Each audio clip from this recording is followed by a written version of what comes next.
দীর্ঘদিনের প্রতীক্ষার অবসান। হামাসের কাছ থেকে মুক্তি পেয়েছেন 4 ইসরায়েলি নারী জিম্মি। গত 19 জানুয়ারি গাজায় আলোর মুখ দেখা যুদ্ধবিরতির চুক্তি কার্যকর হচ্ছে ধাপে ধাপে। এরই ধারাবাহিকতায় স্থানীয় সময় শনিবার চুক্তি অনুযায়ী দ্বিতীয় ধাপে 4 ইসরায়েলি নারী সেনাকে মুক্তি দেয় হামাস। সশস্ত্র সংগঠনটির আল কাশেম ব্রিগেড শাখার শত শত সদস্যদের উপস্থিতিতে তাদেরকে রেড ক্রসের কাছে হস্তান্তর করা হয়। দুপক্ষের ঐতিহাসিক বন্দি বিনিময় মুহূর্তের সাক্ষী হতে অবরুদ্ধ উপত্যকাটির প্রাণকেন্দ্র ফিলিস্তিনি স্কোয়ারে দেখা যায় উপচে পড়া ভিড়।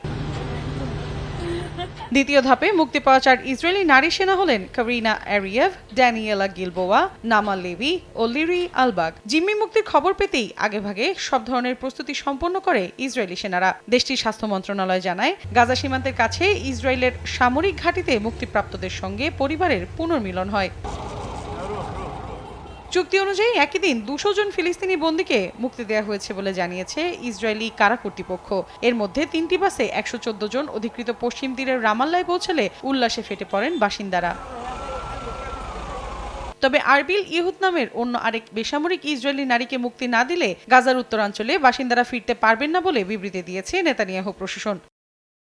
বন্দি বিনিময়ের মধ্যেই মধ্য গাজার মাঘাজি শরণার্থী শিবিরের কাছে গুলি চালায় দখলদার বাহিনী। তবে এই ঘটনায় এখনও হতাহতের খবর পাওয়া যায়নি।